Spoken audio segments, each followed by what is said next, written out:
Delhi NCR में ठंड की शुरुआत हो चुकी है। सुबह के समय लोगों को कड़ाके की ठंड का सामना करना पड़ रहा है, जबकि दिन में तेज धूप के चलते हल्की गर्मी का एहसास भी हो रहा है। मौसम विभाग ने राजधानी में अगले 5 दिनों तक कोहरे का अलर्ट जारी किया है। दिवाली के दिन भी सुबह राजधानी में कोहरा छाए रहने की संभावना है। हालांकि दिन के समय आसमान साफ रहेगा। इसका मतलब ये है कि सुबह की शुरुआत ठंड और कोहरे के साथ होगी, लेकिन दिन के समय मौसम सामान्य रहेगा। आज दिल्ली का अधिकतम तापमान 33 डिग्री सेल्सियस और न्यूनतम तापमान 18 डिग्री सेल्सियस बने रहने का अनुमान है। मौसम विभाग के मुताबिक 22 अक्टूबर तक दिल्ली में इसी तरह का मौसम बने रहने की संभावना है। राजधानी की हवा की बात करें तो यहाँ प्रदूषण बढ़ता जा रहा है और वायु गुणवत्ता खतरनाक स्तर पर पहुँच गया है। इसलिए लोगों को जरूरी सावधानियां बरतनी चाहिए। वहीं उत्तर प्रदेश और बिहार में भी ठंड ने दस्तक दे दी है। मानसून के बाद अब ठंडी हवाओं ने पूरी तरह प्रवेश कर लिया है। उत्तर प्रदेश की राजधानी लखनऊ में आज अधिकतम तापमान 32 डिग्री सेल्सियस और न्यूनतम तापमान 20 डिग्री सेल्सियस रहेगा। आसमान साफ रहने की संभावना है और बारिश की संभावना बिल्कुल नहीं है।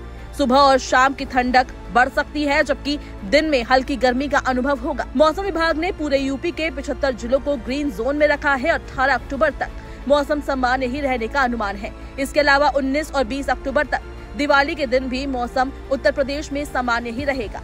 बिहार में भी मौसम पूरी तरह शुष्क है। पटना में अधिकतम तापमान 32 डिग्री सेल्सियस और न्यूनतम तापमान 22 डिग्री सेल्सियस तक रहेगा। पूरे दिन आसमान साफ रहेगा, जिससे दिन में हल्की गर्मी और रात में ठंडक महसूस हो सकती है। पहाड़ी राज्यों की बात करें तो उत्तराखंड, हिमाचल प्रदेश और जम्मू कश्मीर में भी मौसम ठंडा और सुहाना है। बर्फबारी के बाद इन राज्यों में ठंडी सुबहें और शामें आम हो गई है। वहीं दक्षिण पश्चिम मानसून पूरे देश से विदा हो चुका है, लेकिन उत्तर पूर्वी मानसून की बारिश अब दक्षिण भारत के राज्यों में जारी है।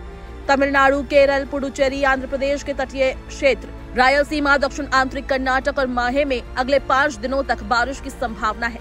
17 से 19 अक्टूबर के बीच इन क्षेत्रों में भारी बारिश और आंधी तूफान की चेतावनी भी जारी की गई है।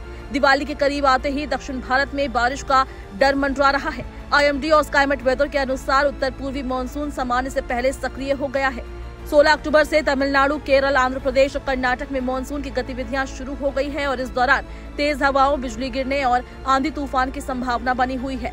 पूर्वी और दक्षिणी राजस्थान में भी बारिश की संभावना अधिक है, जबकि राज्य के पश्चिमी हिस्से में मौसम मुख्य रूप से शुष्क रहेगा। IMD ने लोगों को सतर्क रहने और त्योहारों के दौरान मौसम पर नजर बनाए रखने की सलाह दी है।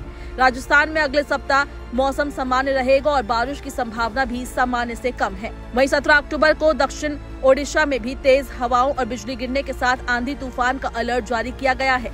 20 अक्टूबर तक कोंकण, गोवा और मध्य महाराष्ट्र में भी बिजली और तेज हवाओं की चेतावनी है।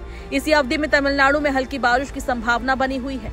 मौसम विभाग की ओर से बताया गया है कि एक नया मौसमी सिस्टम सक्रिय है, जिससे कुछ इलाकों में बादल छाए रह सकते हैं और हल्की ठंडक के साथ बारिश भी हो सकती है। दक्षिण और पूर्वी भारत में अगले 5 दिनों तक बिजली गिरने, आंधी और तूफान की चेतावनी जारी की गई है।